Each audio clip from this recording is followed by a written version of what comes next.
नमस्कार, तुम्ही बघताय थिंक टुडे आणि आज आपण बघणार आहोत महाराष्ट्रामध्ये घडणाऱ्या आणि महाराष्ट्राच्या दृष्टीने घडणाऱ्या दोन महत्त्वाच्या राजकीय घटनांकडे। पहिली घटना घडतीये सुप्रीम कोर्टामध्ये, अर्थातच ठाकरे विरुद्ध शिंदे यांचा सत्ता संघर्ष आता इरीला पेटलेला आहे।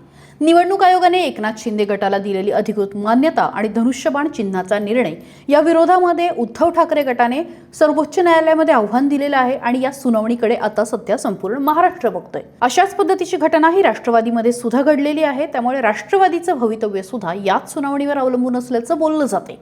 न्यायालयामध्ये सरन्यायाधीश सूर्यकांत, न्यायाधीश जयमाल्या बागची, त्यासोबतच न्यायाधीश व्ही मोहना यांच्यासमोर ही सुनावणी सुरू आहे आणि यामध्ये शिवसेना अधिकृत कोणाची यावरती निर्णय होणार आहे। आता खरं तर ही सुनावणी अंतिम टप्प्यामध्ये आलेली आहे, पण या सगळ्यामध्ये ज्येष्ठ विधिज्ञ असलेले कपिल सिब्बल हे उद्धव ठाकरेंच्या वतीने जोरदार युक्तिवाद करत आहेत आणि सिब्बल यांचा युक्तिवाद मागच्या 4 सुनावण्यांपासून चर्चेला आहे।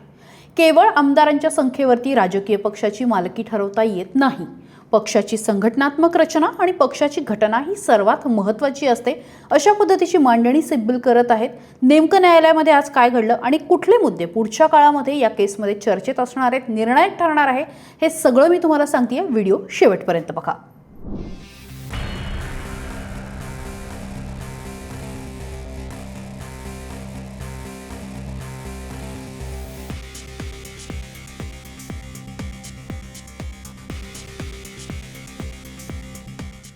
आता सिब्बलांनी मांडलेला सगळ्यात महत्त्वाचा आणि पहिला मुद्दा, पक्षाच्या चिन्हावरती निवडणूक लढवली आणि त्यानंतर नकार दिला।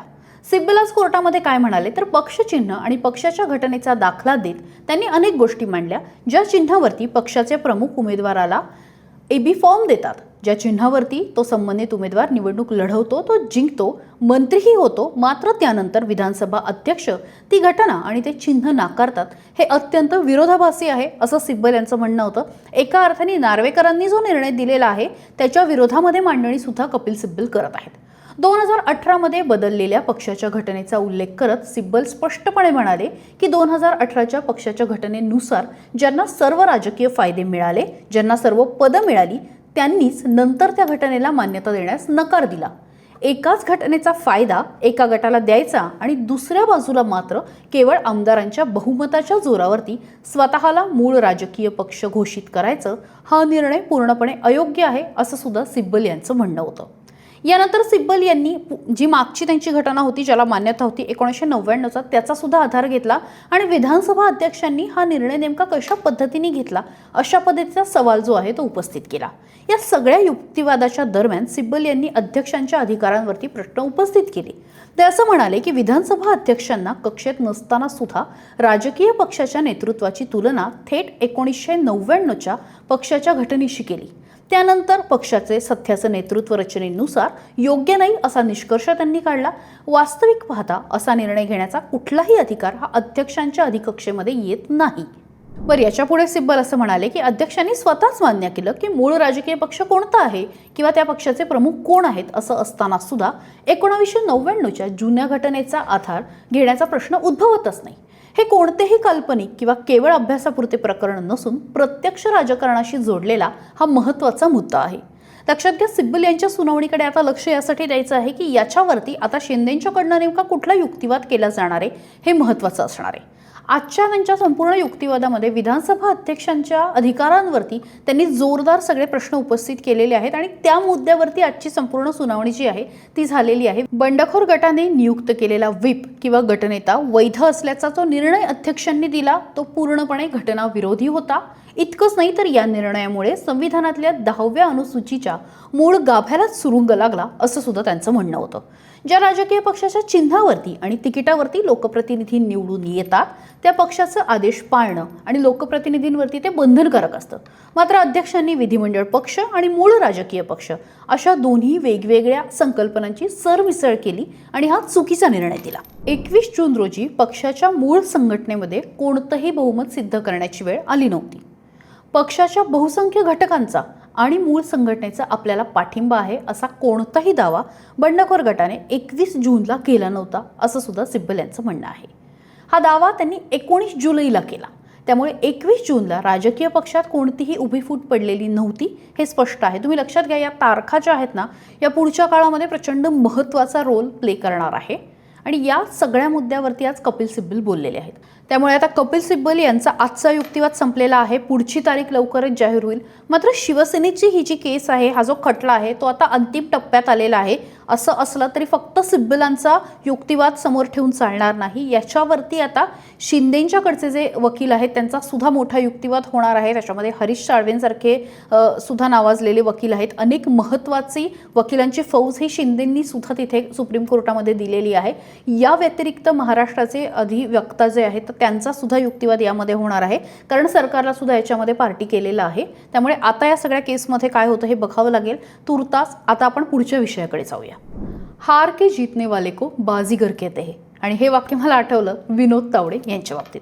विनोद तावडे यांच्यावरती पुन्हा एकदा भाजपने एक मोठी जबाबदारी दिलेली आहे आणि बिहारच्या निवडणुका भाजपसह एनडीएला मोठ्या फरकाने निवडून देणाऱ्या तावडेंना आता अजून एक मोठं पद मिळालेलं आहे. एक मोठी ॲडिशन त्यांच्या करिअरमध्ये झालेली आहे आणि ती म्हणजे उत्तर प्रदेशच्या संघटनेची जबाबदारी विनोद तावडेंवरती दिली आहे. पुढच्या वर्षामध्ये यूपी इलेक्शन्स होत आहेत. भाजपसाठी यूपीच्या इलेक्शन या अत्यंत महत्त्वाच्या आहेत, प्रतिष्ठेच्या आहेत आणि अशा वेळी विनोद तावडेंना ती जबाबदारी दिलेली आहे. त्यामुळे तावडे यांचं वाढलेलं महत्त्व लक्षात घेण्यासारखं आहे.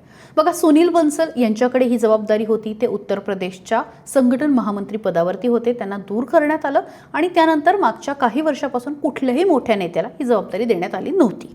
उत्तर प्रदेशला भाजपला एक कुशल संघटकाची गरज होती. मागच्या काही महिन्यापासून खरं तर तावडे तिथे काम करत होते. मात्र राधा मोहन सिंह यांच्यानंतर प्रभारीपद रिक्त होतं. गेल्या काही वर्षापासून तावडे जरी तिथे काम करत असले तरी त्यांच्याकडे ऑफिशियल ते पद नव्हतं. अनौपचारिकपणे ते समन्वयकाचं काम बघत होते. मंत्रिमंडळ विस्तारातही त्यांनी महत्त्वाची भूमिका बजावली होती. लक्षात घ्या, बिहारमध्ये भाजप प्रणित एनडीएचं सरकार आलं मागच्या वर्षी. दणदणीत विजय मिळवला आणि या निवडणुकीची सूत्र विनोद तावडेंकडेच होती. भाजपच्या या विजयामध्ये जेवढं काम सम्राट चौधरी यांचं होतं, सम्राट चौधरी यांना मुख्यमंत्री करण्याचं होतं, तेवढंच मोठं काम हे विनोद तावडेंचं होतं आणि त्यांच्या या कामाचं संघटनेमध्ये प्रचंड कौतुक झालं होतं. खरं तर महाराष्ट्रामध्ये तावडेंना तिकीट नाकारलं, इथपासून पक्षात इतकी मोठी जबाबदारी मिळेपर्यंतचा त्यांचा प्रवास अत्यंत इंटरेस्टिंग आहे. येत्या 2029मध्ये देशामध्ये लोकसभेची निवडणूक होईल, पण त्याच्या आधी उत्तर प्रदेशची विधानसभा निवडणूक होतीये आणि ती कायमच लोकसभेची सेमीफायनल मानली गेली. 2024मध्ये यूपीच्या प्रदेशामध्ये भाजपला अपेक्षित यश मिळालं नाही आणि त्यामुळे केंद्रामध्ये मोदी सरकारला पहिल्यांदाच मित्रपक्षांच्या टेकूवरती सत्ता स्थापन करावी लागली. इतर मित्रपक्षांची गरज लागली. 2027मध्ये यूपीमध्ये भाजपला फटका बसल्याचे परिणाम 29मध्ये दिसू शकतात आणि म्हणूनच 2017 आणि 22मध्ये ज्या पद्धतीने भाजपने स्वबळावरती सत्ता स्थापन केली त्याच पद्धतीचे आकडे 2027मध्ये सुद्धा हवे आहेत आणि ही सत्तेची हॅट्रिक गाठण्यासाठी विनोद तावडेंना ही मोहीम देण्यात आली आहे. 1952, 1957 आणि 1962मध्ये काँग्रेसने यूपीमध्ये बहुमताचा आकडा ओलांडला होता. मात्र त्यांना त्यानंतर तो आकडा ओलांडता आला नाही. आता भाजप नेमका हा आकडा गाठणार का हे सुद्धा बघावं लागणार आहे. अर्थात तावडेंच्या या निवडीचे महाराष्ट्रावरती सुद्धा परिणाम आहे. तावडेंना जसं राष्ट्रीय कार्यकारिणीमध्ये कंटिन्यू करण्यात आलं त्यानंतर महाराष्ट्रामध्ये 2 लोकांना आनंद झाला असं म्हटलं जातं. त्यातलं एक नाव आहे पुण्याचे खासदार आणि सध्या केंद्रीय राज्यमंत्री असलेले मुरलीधर मोहोळ आणि दुसरं नाव आहे मुख्यमंत्री देवेंद्र फडणवीस. लक्षात घ्या, तावडेंना पद मिळालं तिकडे आणि आनंद झाला इकडे. याचं कारण सुद्धा असं आहे, फडणवीस आणि तावडे यांच्यामध्ये काही फार चांगले राजकीय संबंध नाही. रादर दोघांमध्ये राजकीय कटुता असल्याचं वारंवार बोललं गेलं आणि ते दिसून सुद्धा आलं. फडणवीसांच्या कार्यकाळामध्येच तावडेंना विधानसभेचं तिकीट नाकारण्यात आलं. अर्थात त्यानंतर पक्षाने त्यांना दिल्लीला नेलं, संघटनेची जबाबदारी दिली आणि ती तावडे यांनी उत्तमपणे निभावली आणि आता त्याचं खरं तर त्यांना फळ मिळालेलं आहे. उत्तर प्रदेशसारख्या महत्त्वाच्या राज्यामध्ये प्रभारीपद मिळालेलं आहे. नुकतंच राज्यसभेवर सुद्धा त्यांची वर्णी लागली. एक चर्चा तावडेंबाबत अशी होत होती की फडणवीस हे दिल्लीला जाणार आणि महाराष्ट्रामध्ये तावडे येणार. अर्थात त्याचं कारणही महत्त्वाचं आहे की तावडेंना पक्ष संघटनेचं पाठबळ आहे आणि दुसरं म्हणजे महाराष्ट्रामध्ये जे काही मराठा पॉलिटिक्स चालू आहे तर त्यावेळी मराठा नेता म्हणून तावडेंकडे बघितलं जाऊ शकतं. त्यामुळे आता तावडेंना उत्तर प्रदेशची जबाबदारी मिळालेली आहे. त्यामुळे 2027पर्यंत तरी ते महाराष्ट्रात येण्याचा काही संबंध येत नाही. आणि दुसरा मुद्दा जो त्यांच्याबद्दल बोलला जात होता की त्यांना राज्यसभेवर घेतलं, याचाच अर्थ भाजपच्या नेतृत्वाच्या मनामध्ये त्यांना कुठेतरी केंद्रीय मंत्रिमंडळात घेण्याचा विचार आहे, महाराष्ट्रातून प्रतिनिधित्व देण्याचा विचार आहे, ज्या पद्धतीने त्यांना यूपीची जबाबदारी दिली आहे त्या पद्धतीने केंद्रीय मंत्रिमंडळात सध्या तरी बघता विनोद तावडेंना घेतलं जाणार नाही आणि त्यामुळे पुण्याचे खासदार असलेले मुरलीधर मोहोळ यांचं स्थान जे आहे ते अबाधित राहील असं सुद्धा बोललं गेलंय. त्यामुळे त्यांनी सुद्धा सुटकेचा निश्वास सोडलाय. या सगळ्याबाबत तुम्हाला काय वाटतंय मला नक्की सांगा आणि त्यासोबतच थिंक टीव्हीला लाईक, शेअर आणि सबस्क्राईब करायला विसरू नका.